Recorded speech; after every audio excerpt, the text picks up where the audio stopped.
Good afternoon. Good afternoon. Thank you very much. Yeah, this is the most coveted spot of a conference, right after lunch. Everybody wants to sleep. Sorry. I try to make it hard for people to sleep. Answering skeptics. Oh, thank you. Answering skeptics is what we're dealing with this afternoon. And the skeptic I'm going to focus on is Richard Dawkins. Have you ever heard of Richard Dawkins? All right, so he's a skeptic. See, I love the apologetic piece. Like I told you, I've been doing it for a long time, and so I felt like this was one that we could kind of go after. Before I do that, though, can I do a card trick for you? Sure. You guys are killing me. There is no sleeping in the first 10 minutes, okay?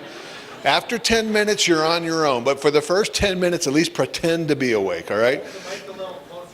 Can I do a card trick for you? Yes. All right. I'm going to put 6 cards up here, all right? 6 cards. They're only going to be there for 2.5 seconds. So you need to pick one and remember the face and the suit, all right? It's very important. Pick one, remember the face and the suit. 6 cards going up. I'm going to flip them here. Boom. Pick one, remember the face, remember the suit. Boom. Focus on that red dot. Focus on that red dot. Okay. I am now going to take away your card. I'm bringing back 5 cards, and yours will be gone.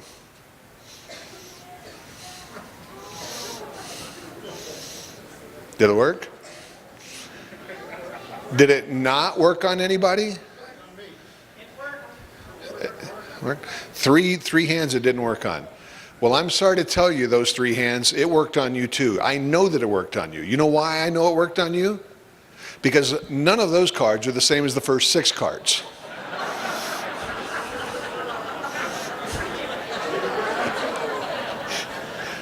Now, why did I tell you to pick one card? Come on now. Why? I didn't want you to see what the other cards were so that you knew none of the other cards were the same. Why did I tell you to focus on the red dot? No reason. It was a distraction. Truly, there was a distraction. You see, guys, we need to, my people are destroyed for lack of knowledge. You better know the tools that Satan is using to get us to where we are today. And deception is a major one. And what I find is that when we start dealing with fossils and evidence and all that sort of a thing, it starts getting very distracting. Just last night, I got a Facebook message. I told you I spend a lot of time on Facebook because of this younger generation. Young boy, public school, did his presentation to his teacher because he did not believe in evolution. So he did his presentation and she blew him out of the water. So I get the email last night. She blew me out of the water. How do I deal with it? So last night, trust me, I was up for a while sending this young man some stuff. This is the battle that's going on. And so I think we need to answer skeptics, and we need to answer them in a way that, knowing this, answering a skeptic is not necessarily going to convert them. That's not my job. My job isn't convicting or converting. My job is conversing. My job is giving an answer why I believe what I say that I believe. That's what God commands us to do, and to do it with meekness and fear. I'm going to confess to you, there will be a lot of sarcasm in this talk. I'm telling you right now. And there's a couple of reasons. Number one, I'm trying to keep you awake. All right? So there will be sarcasm. Thank you, sir. But I pray that you will see that this is not a heart that is mocking or ridiculing, because they are people. Richard Dawkins is a person too that is going to spend eternity somewhere. And my heart breaks, because as it stands right now, it's going to be hell. And that gives me no pleasure. So let's answer skeptics, and let's identify the tools that they use to get us to doubt. Start off in the scripture, because we always have to do that. And in 1 Corinthians 1, it says, "For the preaching of the cross is to them that perish foolishness, but unto us which are saved, it is the power of God." You've got to understand that when we go out and we give that answer for the reason for the hope that lies within us, and we use the word of God, people are still going to call you names. They're going to mock. They're going to ridicule, and that's okay. I expect that. What we have doesn't make sense to the world, but you remember where you come from as well. And BC, before Christ, it didn't make sense to us either. In Deuteronomy, it says, be strong and of good courage, fear not, nor be afraid of them, for the Lord thy God, he it is that doth go with thee, he will not fail thee, nor forsake thee. This is what we need. Those that are willing to stand up like that young man that sent me that thing last night, got blown out of the water. He's like, hey, but how do I deal with it? He's ready to go back for more. Praise God. Praise God. We've got someone that has some courage. Having therefore, brethren, boldness. Boldness. That's what we want. So, let's deal with some of the arguments that Richard Dawkins uses. Because if Richard Dawkins is using the argument, I'm telling you, there are a lot of other folks that are using the arguments. Because he's just like a figurehead, a face piece. And you can only talk about what you know about, so let's kind of pick out what he likes to use. This interview, in part, because I'm probably going to throw another piece in here, he went to Concerned Women for America, headquartered in Washington, D.C., and he showed up unannounced, and he brought a film crew with him, and he walks into the office, and he gets Wendy Wright. She was the president of Concerned Women of America at that time. Now, this may sound harsh, and it is. To me, Richard Dawkins is a punk. He will not debate the William Lane Craigs of the world, the Ken Hams of the world. He won't debate the guys that have credentials to debate, but he'll show up and pick on a lady that this isn't her area. Creation evolution isn't her thing. And he's going to show up and do that. That is weakness, in my humble opinion. But he shows up. And so let's identify the tools that are used to get us to doubt. Let's take his arguments and break them down and see if we have answers to these issues. Now, the first tool that you better identify, and especially young people, you better know this. The first tool that Satan loves to use is condescension. And he uses it extremely well. When I'm working in camps, I'll ask a question. The youth will give an answer. And then I'll just, are you kidding me? What? You believe that? And you can watch the kids just shrink. And they start second guessing themselves. Satan uses this big time. Condescension, ridicule. You know how effective it is? 400,000 churches across my nation, and Christianity is invisible in the culture. That's how effective it is. So let me give you just a little taste. This is just a small taste, okay? Okay. That didn't work.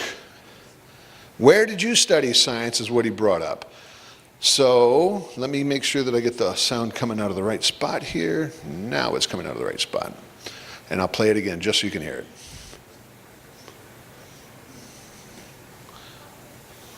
The audio's gone now. It'll come up in a second. Where did you study science? You know how effective that is right there? Questioning somebody's credentials. Let me be honest with you right from the very beginning. I do not have a PhD in science. I don't. I admit it. I got 2 honorary doctorates, but I don't have an earned doctorate. I don't even talk about the honorary doctorates because two places felt sorry for me and gave me one because they knew I was never going to get a real one, okay?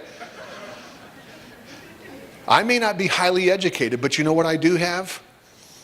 I have a dad who was a professional wrestler. And that professional wrestler father taught me something very, very clear. I can smell a fake and a fraud from a block away. I grew up with it. I grew up with guys on stage one thing and behind the stage is another. And I also grew up with a boldness. Where did you study science? Excuse me, Dr. Dawkins, that shouldn't be the question. The question should be, is what I am saying accurate and truthful or not? Doesn't matter what the credentials are. What you are saying, is it lining up with truth? Is it lining up with facts or not? Because if you're going to hold me to that, I need a credential to talk about science. Where did you study the Bible? Do you have a PhD in the Bible, sir? Because you say you have a lot to say about it. Where did you study Christianity? Because you sure have a lot to say about Christians. And if you don't have a PhD in it, then you shouldn't be talking about it. You see, if you want to hold me to a standard, I'm going to hold you to the same standard.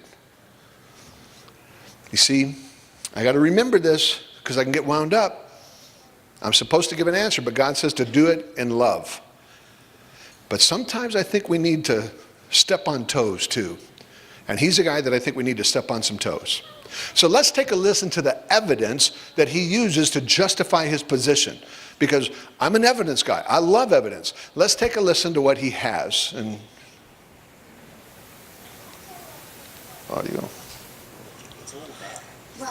Oh, somebody unplugged the audio. Sorry. Take it down. I thought I'd plugged it in. Okay, here we go again. Sorry about that. Nope, you got her down? There we go. I'm sorry, but we can show you the evidence. All you need to do is read an elementary textbook of biology. It's all there. Well, that's interesting you should bring out the textbooks on biology. We still have textbooks today. Yeah, I know you're going to talk about peppered moths and you're going to talk about Haeckel's embryos. No. In fact, what I was going to talk about is what they claim to be the evolution of a fetus in the womb, yes, based on Haeckel's hand embryos. drawings, Yeah, which have been proven to be false, and yet they continue to be published in scientific textbooks. Haeckel's embryos are just one little thing. It's a Victorian thing. Plenty of people made mistakes in And Victorian. yet continues to be published in today's textbooks. Well, no longer actually, but I don't think it's really fair, is it, to pick on particular Victorian mistakes. It is a Victorian mistake. Oh, I mean, but it was what carried about over coming into up the to 20th date? century. Yes, and that was a mistake, and that's been corrected. Interesting. Did you catch the condescension, by the way? Read an elementary textbook on biology. Look, I may be the son of a professional wrestler, but I have. And I have also read at college level, believe it or not, yes, I have. And he says embryonic recapitulation.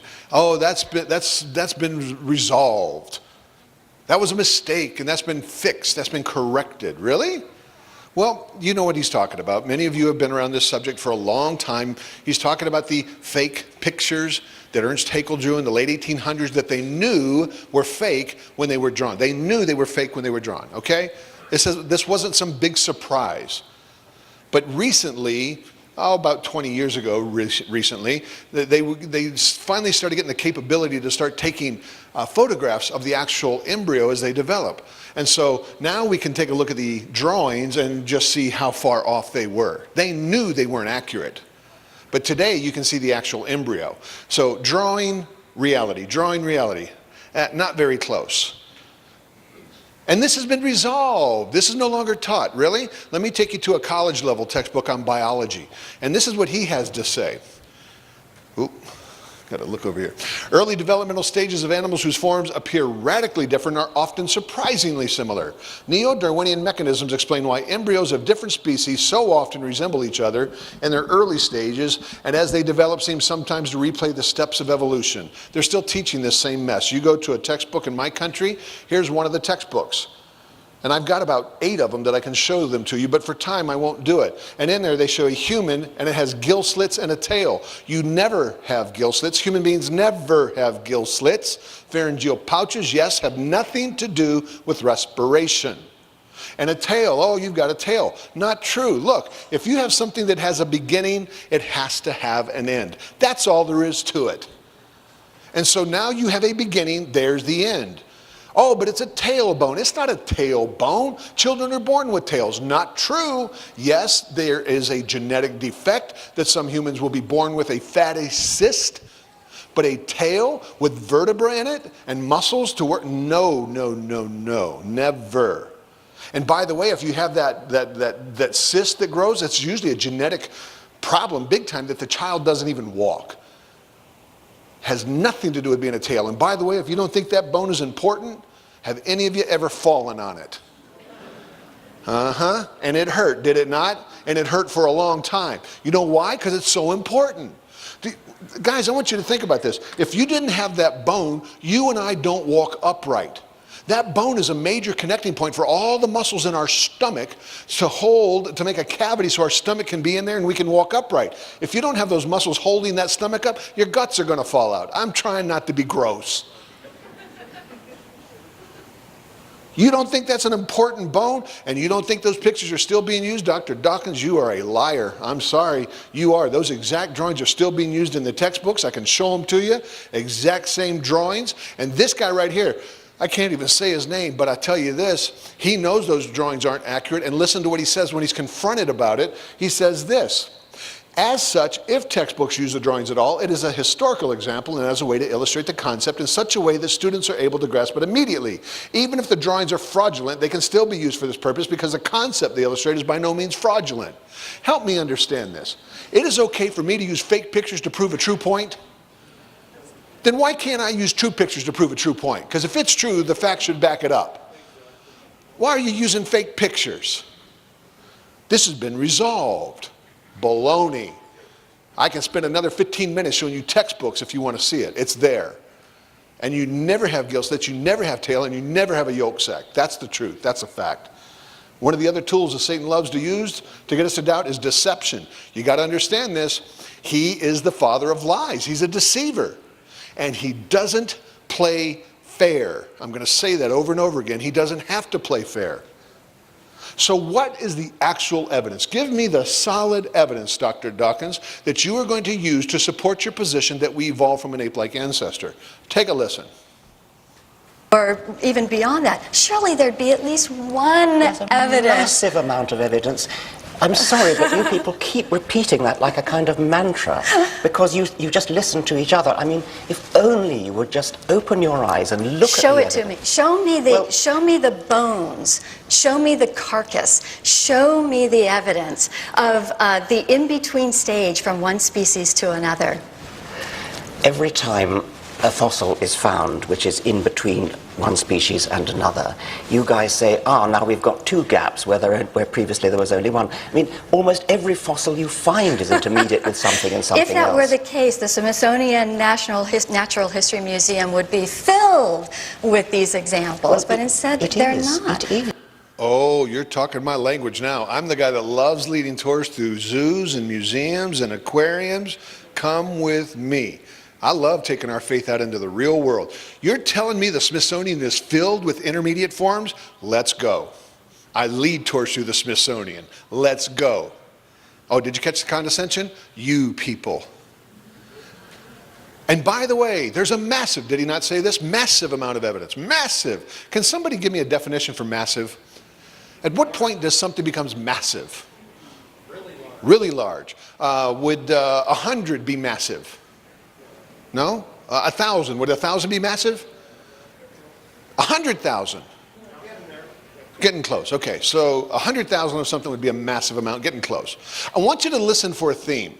This next clip, in full disclosure, it's a montage. I've pulled clips up because this is like almost a 2-hour, he's just going after. So I pulled snippets out because I was always listening. I kept hearing a theme. And so I want you to take a listen, because he's going to tell her what this massive amount of evidence is. Please, take a listen.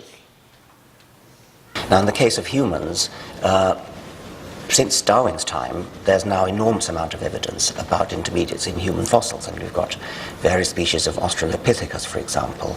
And these are, some Australopithecus are intermediate between others and ourselves. Then you've got Homo habilis, Homo erectus. These are intermediate between Australopithecus, which was an older species, and Homo sapiens, which is a younger species. Why don't you see those as intermediates? And I just told you about Australopithecus, Homo habilis, Homo erectus, Homo sapiens.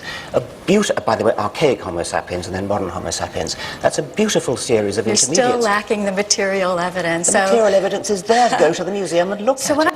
Now, I presented you with, I don't have them here, obviously, but you can go to any museum and you can see Australopithecus, you can see Homo habilis, you can see Homo erectus, you can see archaic Homo sapiens and modern Homo sapiens. A beautiful series of intermediates. Why do you keep saying, present me with the evidence, when I've done so? Go to the museum and look. I'm not convinced Have you with seen evolution. Have you seen Homo erectus? Have you seen Homo erectus? Have you seen Homo habilis? Have you seen Australopithecus? I'm talking about facts. I'm talking about I've told you about certain fossils, and every time I ask you about them, you evade the question and you turn to something else. But I have told you about 4 or 5 fossils, and you seem to simply be ignoring what I'm saying. Why don't you go and look at those fossils?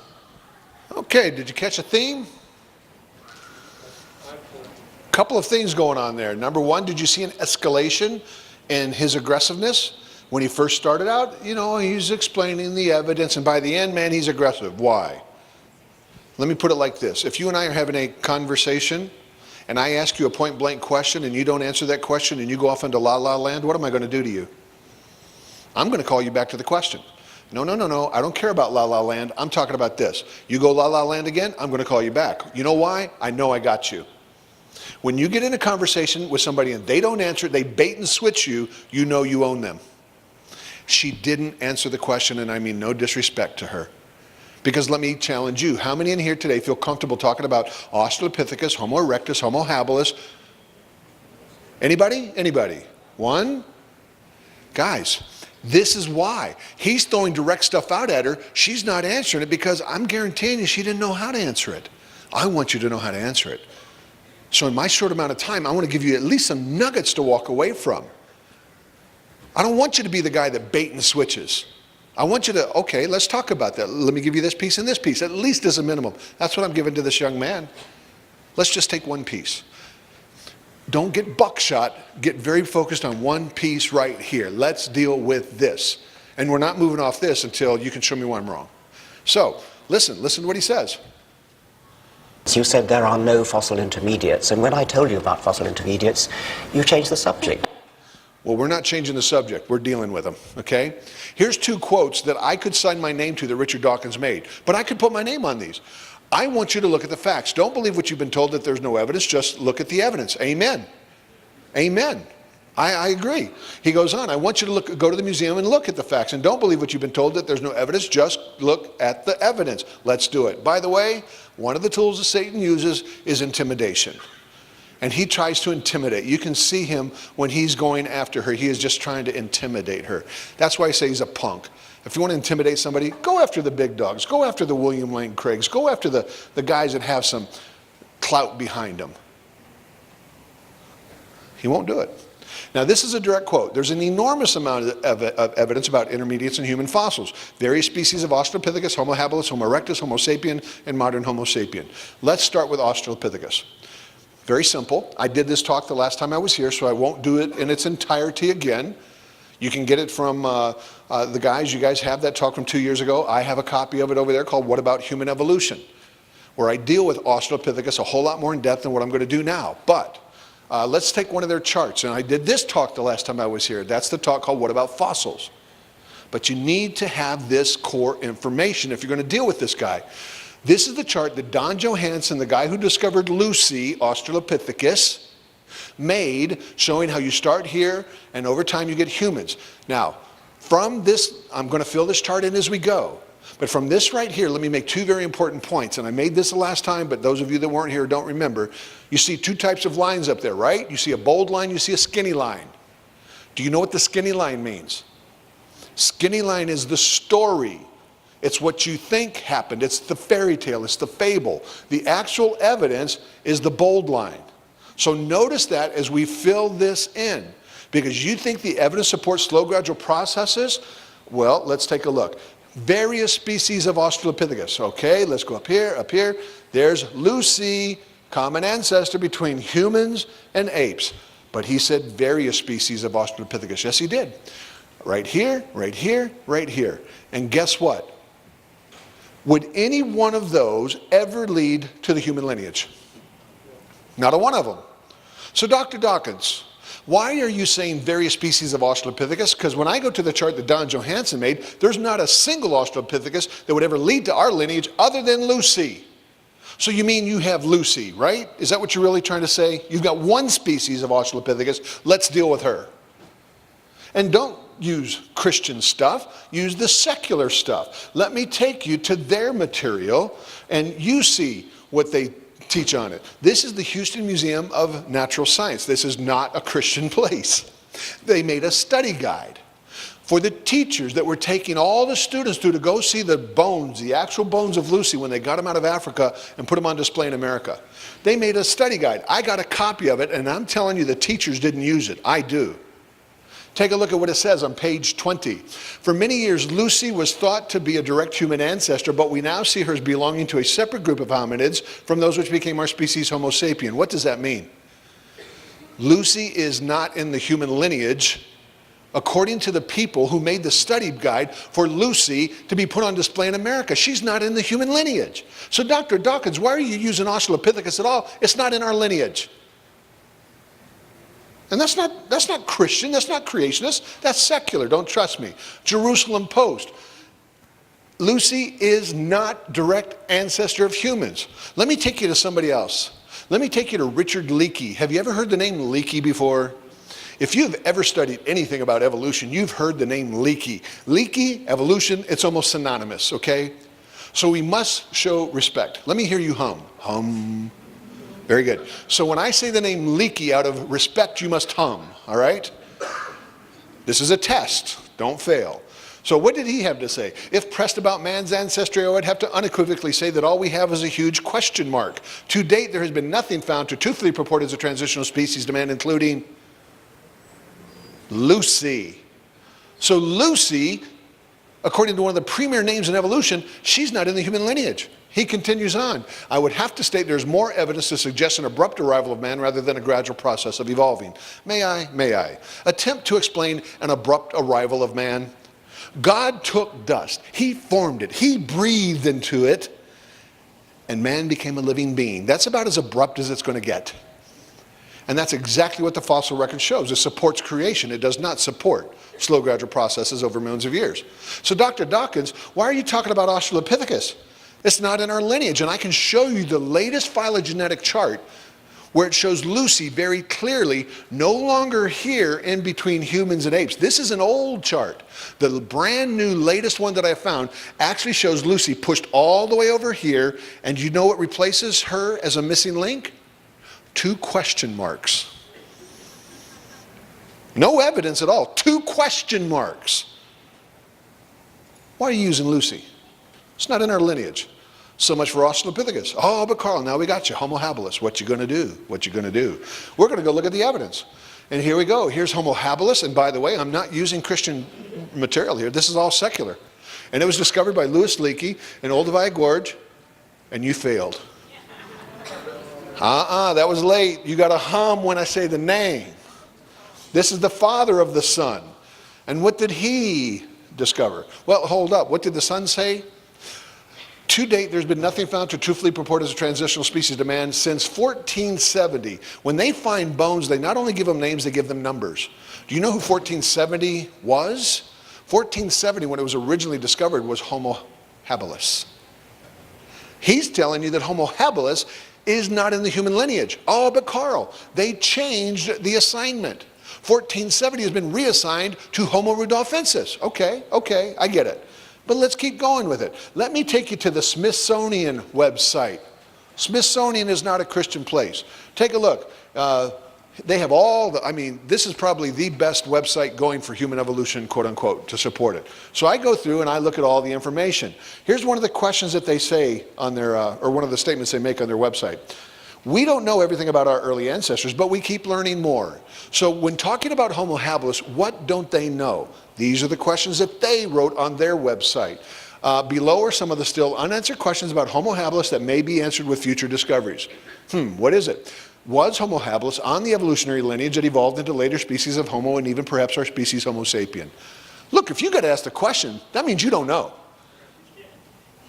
And if the Smithsonian doesn't know if she was in our lineage or not, Dr. Dawkins, why are you using that to prove to me that we evolved from some ape-like ancestor? And it gets worse. Are Homo habilis and Homo rudolfensis, remember 1470, reclassified it?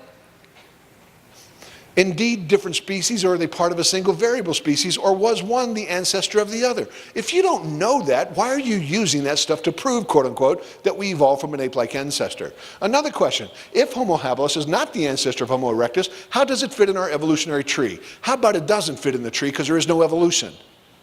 How about it was just some ape-like ancestor, or ape-like creature that died out? When you start reading their sites, guys, I'm telling you, you will not be so afraid of what they have. Let me make one more point to you here. Take a look. When you start with Homo habilis and extend it out, would it ever lead to Homo sapien?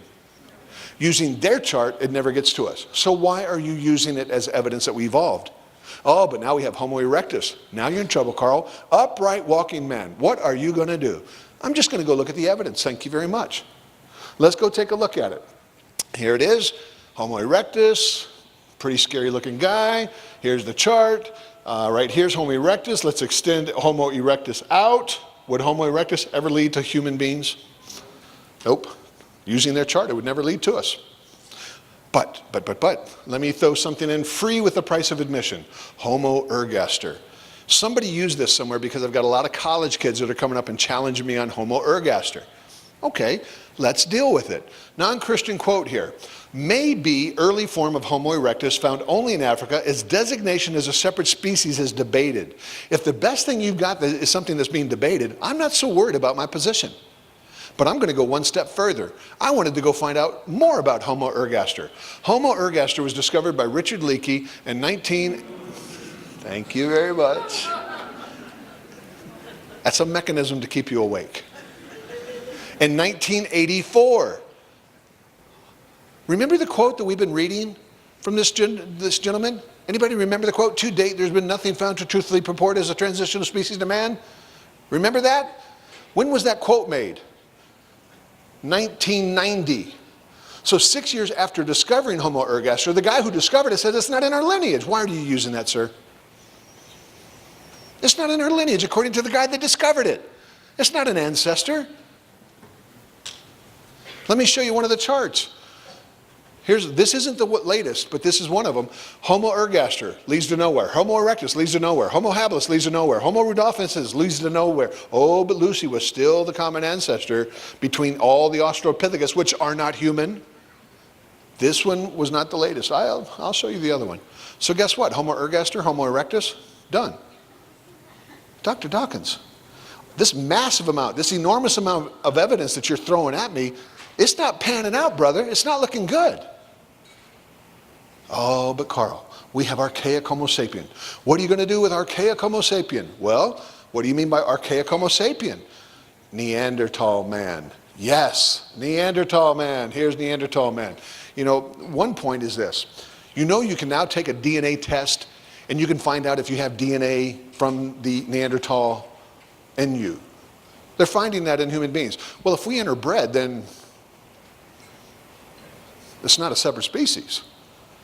It was just another man. So if you can find Neanderthal DNA inside of us, it was just human. Had some different features, yeah. I mean, had some unique features. Take a look. Here's Neanderthal man. This is an ugly guy. I mean, I got to admit that. Those eyebrow ridges, oh, that means he came from the ape. And look at those teeth. This is a man that needed a dental plan. I just tell you. But those eyebrow ridges, Carl, look how big they are.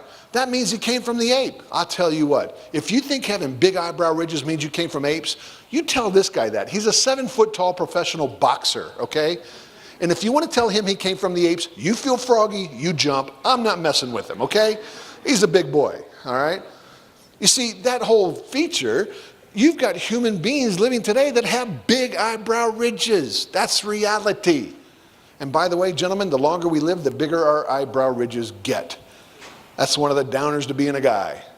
Hey, if you had people that lived 900 years the way that the Word of God said, you should find skulls in the fossil record with guys with some really big eyebrow ridges. But I digress. That's another talk. How about this one?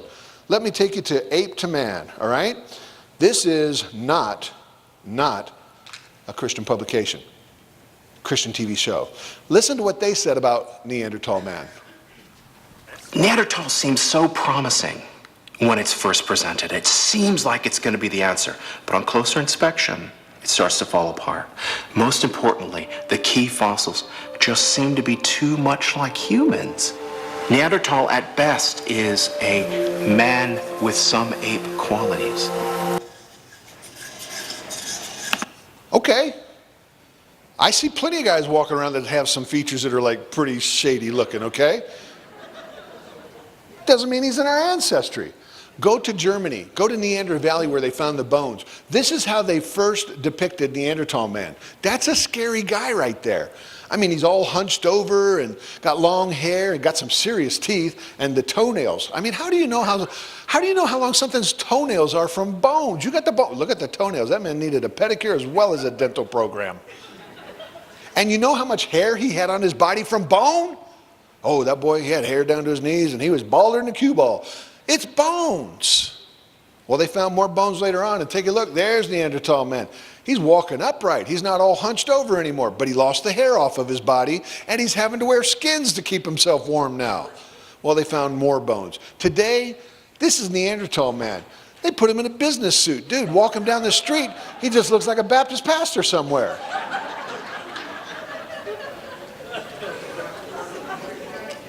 And you know what's scary to me? I've been doing this ministry for a long time. I go back over 20 years now. And when I first started in ministry, one gentleman blessed me by mentoring me and pouring into me and giving me opportunity to do ministry, and his name was Dwayne Gish. Dwayne Gish debated anybody. I got great respect for Dr. Gish. Passed away a few years ago. Great respect for him. But what I find interesting, this looks just like Dwayne Gish. I mean, if you know Dr. Gish, man, I'm telling you, you put glasses on this guy, and he looks... Neanderthal man has evolved from a missing link into a creationist.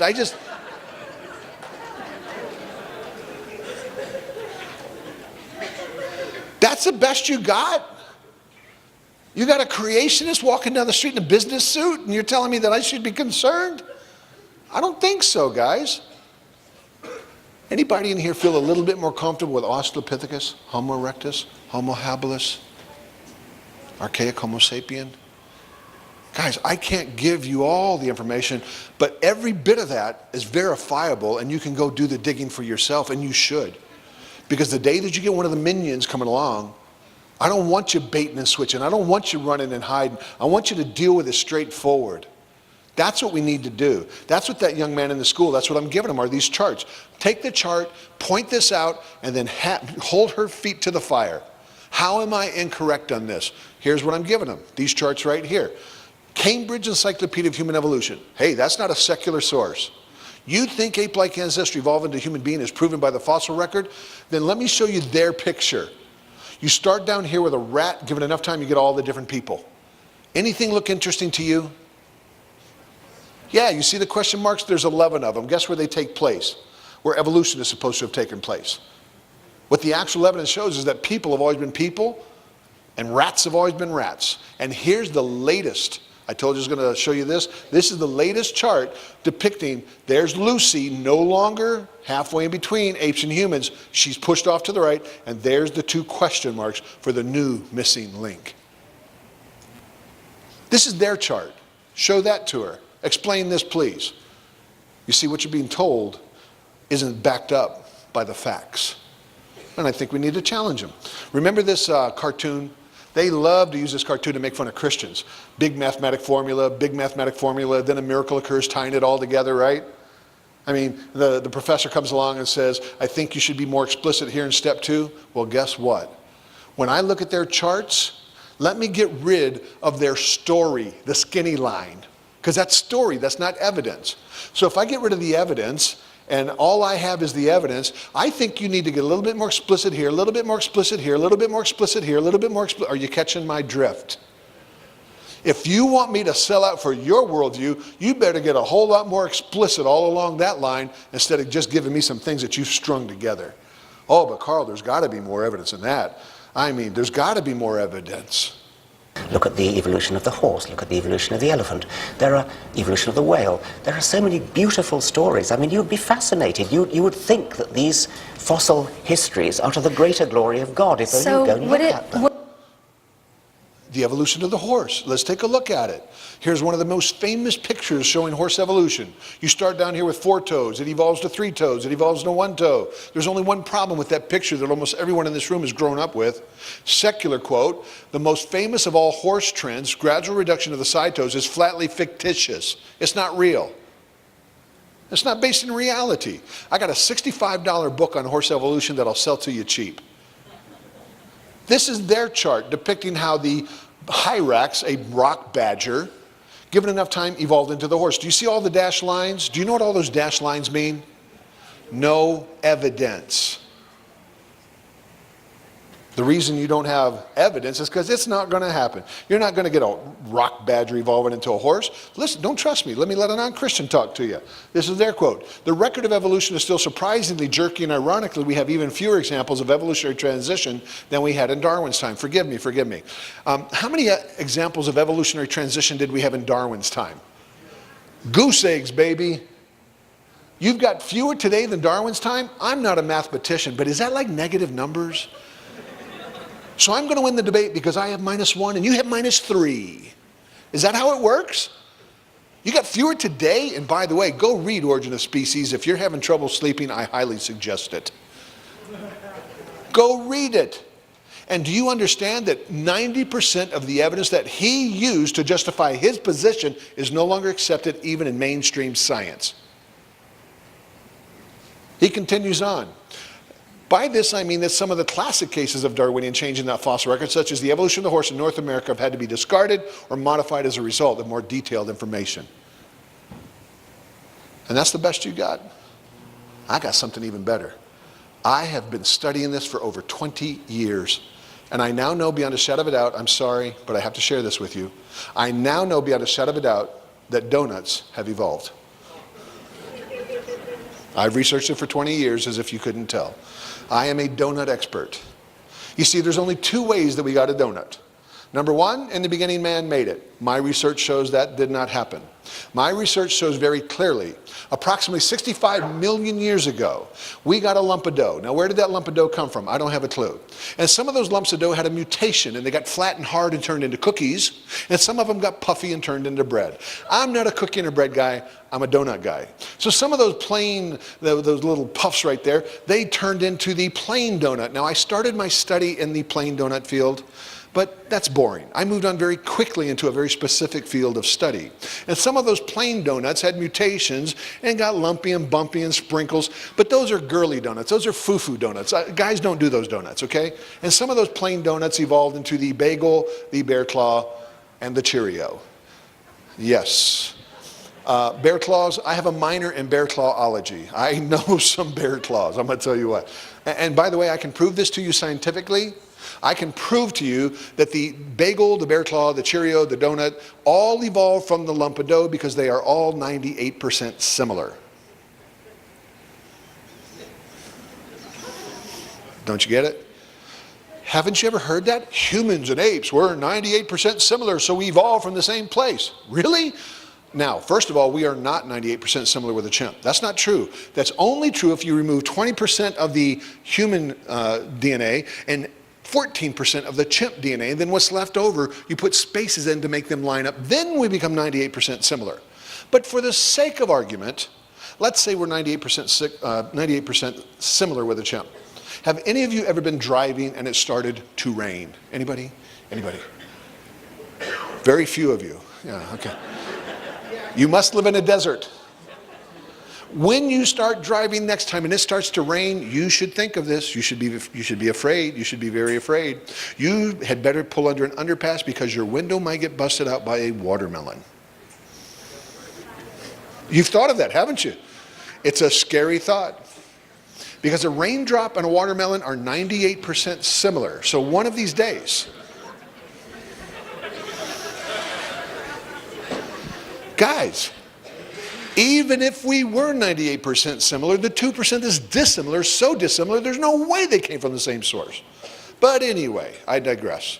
Here's where my field of study led me to. My area of specialty is the jelly-filled donut. Yes, my PhD is in the Boston cream donut.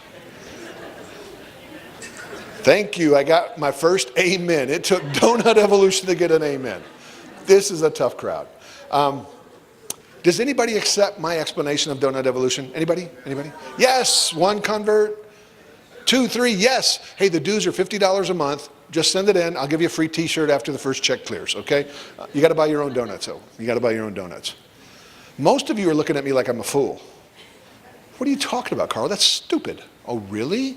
That's stupid? Do you know what that chart is? That chart is the whale evolution chart. And all I did was take out the skulls of the whale and replace it with donuts and bagels and bear claws and Cheerios. Watch, it's the same chart. I didn't change anything except the skulls to donuts. You laugh and mock my explanation of donut evolution, but I'm supposed to give up on God because you got this. I don't think so. You teach a generation how to critically evaluate these things. Oh, that's what we got to have. And by the way, do you see those question marks? Do you know what question marks mean? Question mark means you have faith. Christian and non-Christian, we both have faith. We both have faith. Ours is not a blind faith. What time do I finish? Is it on the hour?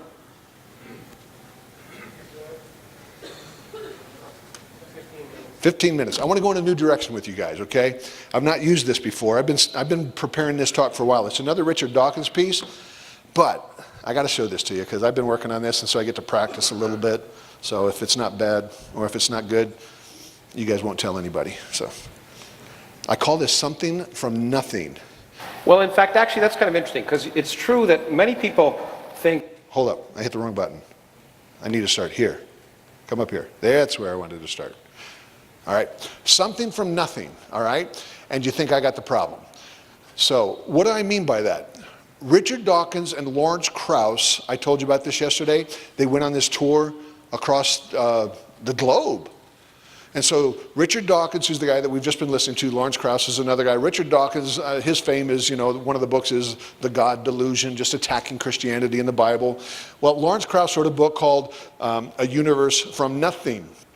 So they go on this tour to sell his book and start promoting how you can get something from nothing, all right?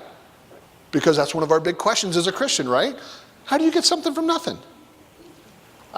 By the way, can I define nothing for you? Let me define nothing for you because you gotta know what you're talking about. You gotta use the same terminology or else you can never talk to each other. So I'm gonna define nothing.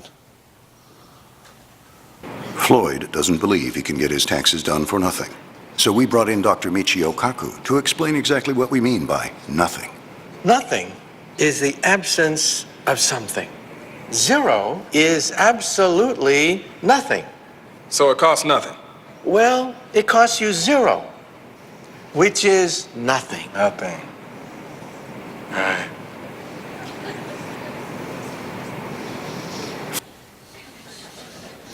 Do we now understand what nothing is? Okay? I want to make sure that we're all using the same term here. It doesn't take a genius to do your taxes. How about this? It doesn't take a genius to figure out that you can't get something from nothing, all right? But let me show you, because this is an awesome thing. And by the way, Michio Kaku is not a Christian. He's an ardent evolutionist. And so nothing is the absence of something. So let's take a listen to the love fest between Dawkins and Krauss as they explain how we get something from nothing. In the context of evolution, what something from nothing means to you? Charles Darwin solved one of the greatest riddles that the human mind has ever solved, which is how you get something from nothing, in the sense of how you get the immense complexity and diversity and beauty and elegance of life, and perhaps above all, how you get the powerful illusion of design that life shows, starting not quite from nothing, but starting from extreme simplicity. Hello? Did anybody just catch what happened there? We got the something from nothing love fest going on, and how does Dawkins respond? Oh, this is good, man. In the context of evolution, first of all, why do you have to phrase the question like that? You're looking for a workaround to begin with, okay? Because why don't you just define what something from nothing means, period? Oh, no. In the context of evolution, what does something from nothing mean to you?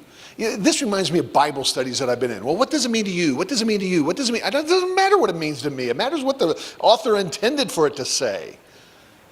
I don't care what it means to you. You shouldn't care what it means to me. What's the Word of God say? What was the author communicating? If it's all our opinion on it, dude, we're done. Charles Darwin solved how you get something from nothing. That's what he said. What did Charles Darwin discover? Help me out here, seriously. What did Charles Darwin discover? He discovered how you get something from nothing? What did he discover? He found out that if you start with birds that have big beaks and little beaks, and depending on if the climate changes or not, you can shift the population of birds from a lot of big beaks to few big beaks, from a few little beaks to a lot of little beaks. depending on the weather and all those types of... You started with birds, you got birds. How's that explain anything about something from nothing? And don't trust me, let a non-Christian get in here. The theory of evolution, only creationists call it Darwin's theory, just for your information, deals with changes in populations. Okay, that's not nothing. It says that given a starting population, changes will occur. That's right. You've got something to start with. What did Charles Darwin give us? He didn't give us something from nothing. He gave us a mechanism to explain how you can start with something and it can change into a variety of other things. That's all he gave us. And did you hear him? Did you hear what he said? It's a powerful illusion of design that life shows. Design is all around us. And the only people that can't see it, well, kind of reminds me of this. Do you presume to criticize the great Oz? You ungrateful creatures, think yourselves lucky that I'm giving you audience tomorrow instead of 20 years from now. Oh, the great Oz has spoken. Oh, pay no attention to that man behind the curtain. The great Oz has spoken. Who are you? Oh, I am the great and powerful Wizard of Oz. That's Richard Dawkins. That's Richard Dawkins, going to talk tough and throw all this stuff out there. And then how did he answer the question? How do you get something from nothing? Starting not quite from nothing. Oh, this is not the guy you want on your love fest, okay? This is not the guy that you want on your tour trying to sell your book, A Universe from Nothing. That's how he answered it. Oh, we didn't start with nothing. We started not quite from nothing. Newsflash, that's not nothing. And then he goes on, but starting from extreme simplicity. Hang on. What is extreme simplicity according to this guy? Take a listen. So getting something from nothing, Charles Darwin gives us all confidence. Charles Darwin showed that what must have seemed the most difficult problem of getting something from nothing was soluble. He solved it, and his successors have been simply fleshing out his explanation ever since. But after Darwin, it's no longer possible for anybody, any reasonable person, to say, oh, I simply can't believe you could get something so complicated as that. What? What did he just say? Charles Darwin showed it's possible to get something from nothing? No, he didn't. How did he show that? He didn't show that at all. But watch this. But I think you're not being fair to Darwin. I think in a sense it's something from nothing. I mean, completely nothing. In the sense that every time take humans, we weren't around. Perhaps more than maybe 5 to 10 million years ago. And so, in a sense, every time a new species is created, it's something from nothing. Okay, I got what, 5 minutes? Am I right at that? 8 minutes. Okay, then I want to make this interactive for the last 8 minutes. You just heard what he said. You're not being fair to Charles Darwin. It absolutely is getting something from nothing. You didn't have humans. 5 to 10 million years ago, we got humans. We came from nothing. How are you going to argue that? Young people, I hope some of you will jump in here. How are you going to argue that? Because you're going to be in a classroom where they're going to throw this mess at you. How would you respond to this guy that just got done telling you, hey, hold up, we did get something from nothing. Human beings weren't here 5 to 10 million years ago, and now we're here. That's something from nothing. How are you going to respond with it? Give me some boldness here. Come on.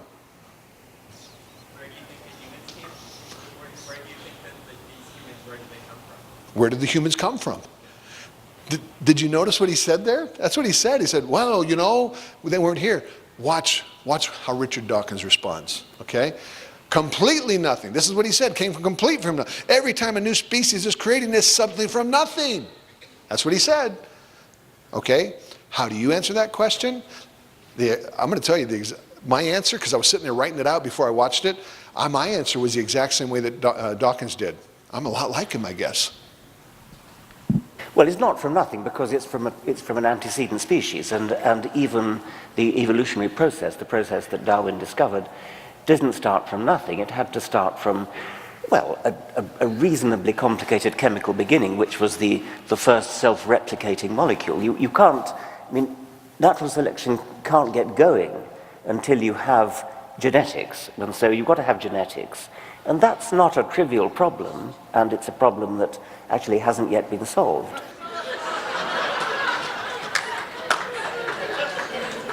I'm like,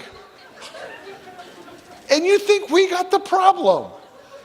Guys, this is a 2-hour love fest. And I'm telling you right now, the people that were out in the audience that were watching us, oh, they were fawning over Dawkins and Krauss, ooh. And none of them asked any tough questions. Not a one of them. Dr. Dawkins, you just got done telling us that we didn't get something from nothing. So Lawrence Krauss's book is a bunch of bunk. You're trying to sell a book that you don't even agree in, and you wrote the foreword to it. It's not from nothing because it's from an antecedent species, exactly what you said. That's where you have to go. There was something that it came from. That's not nothing. Antecedent species. Remember our definition for nothing? Nothing is the absence of something. If you have antecedent species, you don't have nothing. That's something. It had, listen to this. This is what got me. It had to start from a reasonably complicated chemical beginning. The first self-replicating molecule. Go do some research on this because I got to quit. I've been researching this one for like about a week now. The first self-replicating molecule. You know how simple that was? It's so simple that we can't create one. We can't make one. Matter of fact, let me show you this one. I'll finish with this because this one just blew me out of the water. They're trying to make a self-replicating molecule, and here's what they got. Biologists create self-replicating RNA molecule. Hold up. Biologists did what? Create, okay? That's not naturalistic processes right there. Create. And then he goes on. It doesn't have a very sexy name, but TC190Z could be, catch that? Could be a self-replicating RNA molecule? R18, which can only copy RNA segments up to 14 letters long and only works on certain sequences. It's like a word processor that can copy and paste turnip, but not Swede. This is their self-replicating molecule. It can create turnip, but it can't create Swede? Oh, watch this. Hollinger set out to improve R18. Oh, hold up. They started with something. R18. That's not naturalistic. There's a lot of intelligence going into this thing. After several rounds of copying variants and looking for new improvements, he found several useful tweaks which he incorporated into his final patchwork enzyme, TC19Z. How good is it? Here we go. Crucially, TC19Z can copy pieces of RNA that are almost half as long as 48% as itself. What's the problem with that? Read the rest of the quote. If an RNA enzyme is to copy itself, it has to be able to copy sequences as long as itself, and TC19Z is closing in on that. It can only copy 48% of itself. Is it a self-replicating molecule? After all their research and all the work that they've done, they started with something, they've tweaked it, they've done all they could, and it can only copy 48% of itself.